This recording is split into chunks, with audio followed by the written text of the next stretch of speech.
অনেকেই আছেন যারা এখনো পর্যন্ত সাড়া পাইতেছেন না, যারা 2026 সালে জমা করছেন। অনেকে হয়তোবা জানুয়ারি ফেব্রুয়ারি মাসে যারা নুল্লাস্তাগুলার জন্য জমা করছিলেন, ওইটা দেখা গেছে 2 মাস 3 মাসের ভিতরে আপনার নুল্লাস্তা হাতে পাইছেন। রিসিট পাওয়ার দেখা গেছে 2-3 মাসের ভিতরে নুল্লাস্তা উঠা যায়। তো দেখেন, এদিকটা জানুয়ারি ফেব্রুয়ারি বাদ দিলাম, ফেব্রুয়ারির মাসের 18 তারিখ না 16 তারিখ পর্যন্ত অ্যাপ্লাইটা হয়েছিল। ফেব্রুয়ারি বাদ দিলাম, মার্চ এপ্রিল মে মে মে মাস পর্যন্ত কিন্তু নুল্লাস্তা উঠে গেছে। তো অনেকেই কিন্তু হুটাপাটা কইরা দেখা গেছে অ্যাপয়েন্টমেন্ট নিয়ে ওই জুন মাসে জুলাই মাসে জমা করছেন। এরপরে এই জুন মাসে জুলাই মাসে মানে জমা করার 1 সপ্তাহ 10 দিন 15 দিন পরেও কিন্তু অনেকেই ভিসা পাইছেন।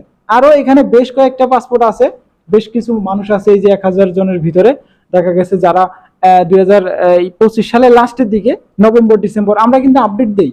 প্রত্যেক দিন আপনাদেরকে যেই আপডেটগুলো দেই সেখানে কিন্তু নভেম্বর ডিসেম্বরের আপডেটগুলো দেওয়া হয় যে ওই মাসের পাসপোর্টগুলো অলরেডি ভিসা পায় তারা ইটালিতে গেছে। স্ক্রিনে আপনাদেরকে ভিডিওর মাধ্যমে কিন্তু আপনাদেরকে সরাসরি স্ক্রিনে দেখাই দিই যে কেমন পরিমাণে পাসপোর্ট তারা কালেকশন করছে, মানে প্রত্যেক সপ্তাহের যে আপডেটটা সেটা কিন্তু আপনাদেরকে অলরেডি দেখাই দিই। এখন দেখেন, এই যে 1 সপ্তাহ 10 দিনের ভিতরে যারা ভিসাগুলো পাওয়া যায় বা 20 দিন 25 দিন 1 মাসের ভিতরে পাওয়া যায়, এই হিসাব দেখা গেছে প্রায় 1000 মানুষ ইমিগ্রেশন অফিস হইয়া আপনার ইটালিতে বৈধভাবে স্পন্সর এগ্রিকালচার ডোমেস্টিক কোটা নিয়ে ইটালিতে প্রবেশ করছে। এখন যারা 2026 সালে জমা করছেন এখনো ভাবতেছেন যে যারা হয়তোবা পাবে না, এই পাসপোর্ট গুলাতে একটু অপেক্ষা করা লাগবে। কেননা ইটালি এম্বাসি শুধু এই ইটালি নিয়েই কাজ করে না, তারা বেশ কয়েকটা দেশ নিয়ে কাজ করে। তাদের ওয়েবসাইটের ভিতরে ঢুকলেই বুঝতে পারবেন যে তারা কোন কোন দেশ নিয়ে কাজ করতেছে। সো ওই ফাইলগুলো কিন্তু চেকিং করার পরে ওই ভিসাগুলো কিন্তু স্টাম্পিং করা লাগে। আরেকটা বিষয়, অনেকেই ভাবেন যে নুল্লাস্তার মেয়াদ হয়তোবা শেষ হয়ে যাবে। নুল্লাস্তা ধরেন যে আজকে এই ধরেন এই জানুয়ারি মাসের 1 তারিখে নুল্লাস্তাটা উঠাইছেন, সাপোজ ধরে নিলাম এই 1 তারিখ থেকে আপনার নুল্লাস্তাটা উঠার ডেটের থেকে 6 মাস পর্যন্ত আপনার নুল্লাস্তাটার মেয়াদ থাকবে। এখন ধরেন জানুয়ারি ফেব্রুয়ারি মার্চ এপ্রিল মে জুন, মানে জুন মাস পর্যন্ত আপনার নুল্লাস্তাটার মেয়াদ থাকবে। এই 6 মাসের ভিতরে আপনার ওই নুল্লাস্তাটার অ্যাপয়েন্টমেন্ট নিয়ে, বুঝবেন কথাগুলা, অ্যাপয়েন্টমেন্ট নিয়ে গ্লোবালের থেকে অ্যাপয়েন্টমেন্টের ডেট নিয়ে এই 6 মাসের ভিতরে আপনার জমাটা করা লাগবে। আদারওয়াইজ যদি এই 6 মাসের ভিতরে আপনি জমাটা না করতে পারেন তাহলে এই নুল্লাস্তাটার যেই 6 মাস মেয়াদটা থাকে সেটা কিন্তু শেষ হয়ে যাবে। তখন আপনার এই নুল্লাস্তাটার ভিতরে আপনার অ্যাপয়েন্টমেন্ট কিন্তু দিবে না। তারা প্রথমত চেক করবে নুল্লাস্তাটা বৈধ কিনা। নুল্লাস্তাটা বৈধ থাকলে অবশ্যই আপনাকে অ্যাপয়েন্টমেন্টটা দিবে।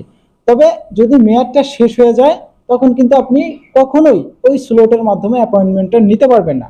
সেক্ষেত্রে কি করতে হবে, ইটালিতে আবার সেই কাগজটাকে ওইটা আবার মেয়াদটা বাড়াইতে হবে।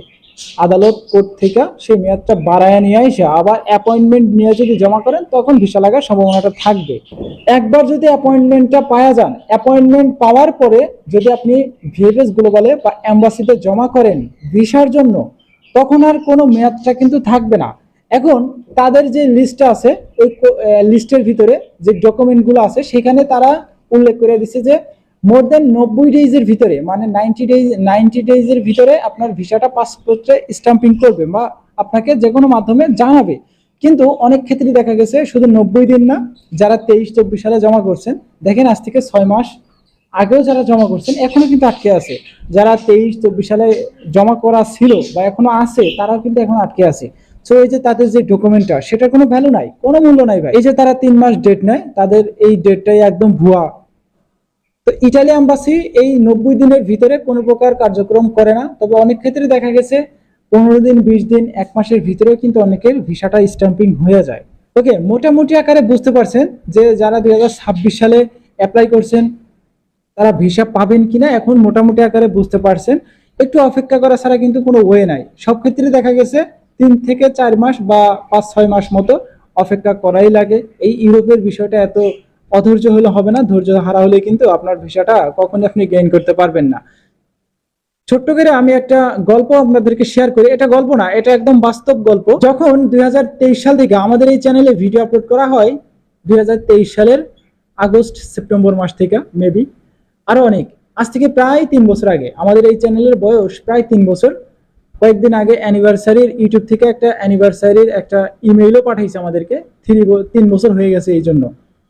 এখন এই 3 বছর ধরে আমি ভিডিও আপলোড করি, এতটুকু অভিজ্ঞতা হয়েছে যে 2000 23 এবং 24 সালের যারা জমা করছেন তারা ভিসা পাওয়ার সম্ভাবনা তো নাই।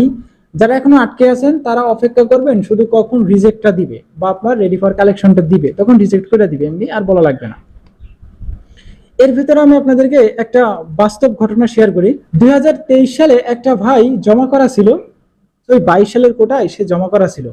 সেই ডকুমেন্টটা 23 সালের জানুয়ারি ফেব্রুয়ারি মাসের দিকে জমা করছে মেবি।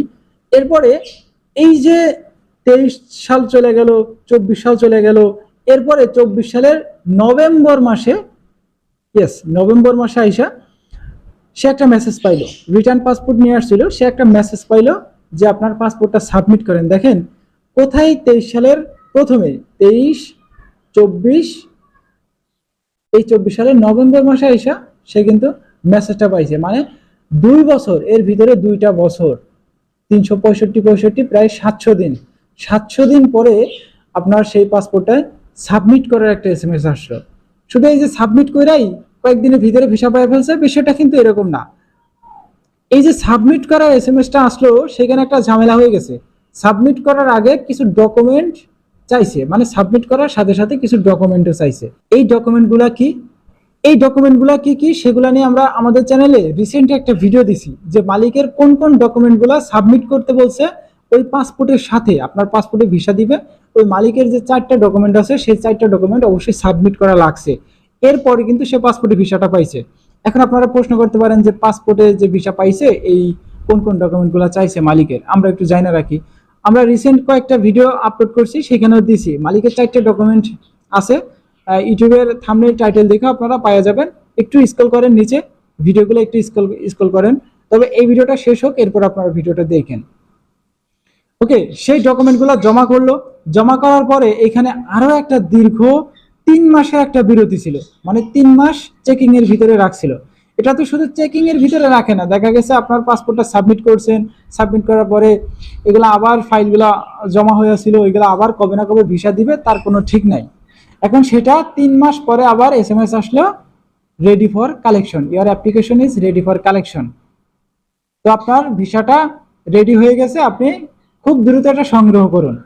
এই SMS-টা দেওয়ার পরে সেই ভাইটা মনে করছিল যে ভিসা লাগবে না, হয়তোবা রিজেক্ট করে দিছে। তো সেই ভাইটা ঢাকা গ্লোবালে যা কালেকশন করলো, ঢাকায় কালেকশন করে সে পাসপোর্টটা খুলে দেখলো যে অলরেডি ভিসা পেয়ে গেছে। তো দেখেন প্রায় 2.5 বছরের একটা গ্যাপ, এই 2.5 বছর অপেক্ষা করার পরে সেই পাসপোর্টে ভিসাটা গেইন করছে 24 সালের লাস্টের দিকে, মানে 25 সালে যে পাসপোর্টটা কালেকশন করছে আর কি। তো এই যে 2.5 বছর পরে যে পাসপোর্টে ভিসা পাইলো, এখন আপনারা যারা 2026 সালে জমা করছেন হয়তো বা অনেকে অধৈর্য হয়ে গেছেন, হয়তো ভিসা লাগবে না এরকম মনে করে অনেকেই ভাঙে পড়ছেন, বা এটার জন্য আর অপেক্ষা করবেন না এটা ভাবতেছেন। তবে ভাই আমি আপনাদেরকে সাজেস্ট করব, যারা 2026 সালে জমা করছেন অন্তত একটা বছর অপেক্ষা করে দেখেন, একটা বছরে কি হয়, না হলে পরবর্তীতে আপনারা অন্যান্য স্টেপ ফলো করেন। তো যাই হোক, ভিডিওটা অনেক লং হয়ে যাইতেছে, আমরা বেশি বড় করব না। আজকের 3টা ভিএফএস গ্লোবালের যে আপডেটটা সেটা আমরা আজকের ভিডিওতে দিতে পারবো না, কারণ 2026 সালের এত প্রশ্ন আসছে এই বিষয়টা নিয়ে, শুধুমাত্র এটা দিতে দিতে ভিডিওটা অনেক লং হয়ে গেছে। ওকে, কালেকশন আপডেট ভিডিও নিয়ে আগামীকাল দেখা হবে, অবশ্যই দেখা হবে একটা ছোটখাটো ইনফরমেশন ভিডিওতে। আরো বেশ কয়েকটা আপডেট আছে, সেগুলো সম্পর্কেও আগামীকাল একটা ভিডিও দেওয়ার চেষ্টা করব। এই ছিল আজকের ভিডিও, দেখা হচ্ছে নেক্সট একটা ছোটখাটো ইনফরমেশন ভিডিওতে। ততক্ষণ পর্যন্ত আপনারা সুস্থ থাকবেন, ভালো থাকবেন। Zahid Majumdar, Italy news, Majumdar from Europe, Majumdar from Italy, এই 3টে ইউটিউব চ্যানেলে পাশেই থাকবেন। আল্লাহ হাফেজ। স্ক্রিনে খেয়াল করেন, এই পাসপোর্টটা ফ্যামিলি বিষয়ে জমা দেওয়া ছিল, এই পাসপোর্টটা কিন্তু অলরেডি ভিসা পাইছে। এদিকে আরো একটা পাসপোর্ট, এই পাসপোর্টটাও কিন্তু ভিসা পাইছে, আপনারা স্ক্রিনে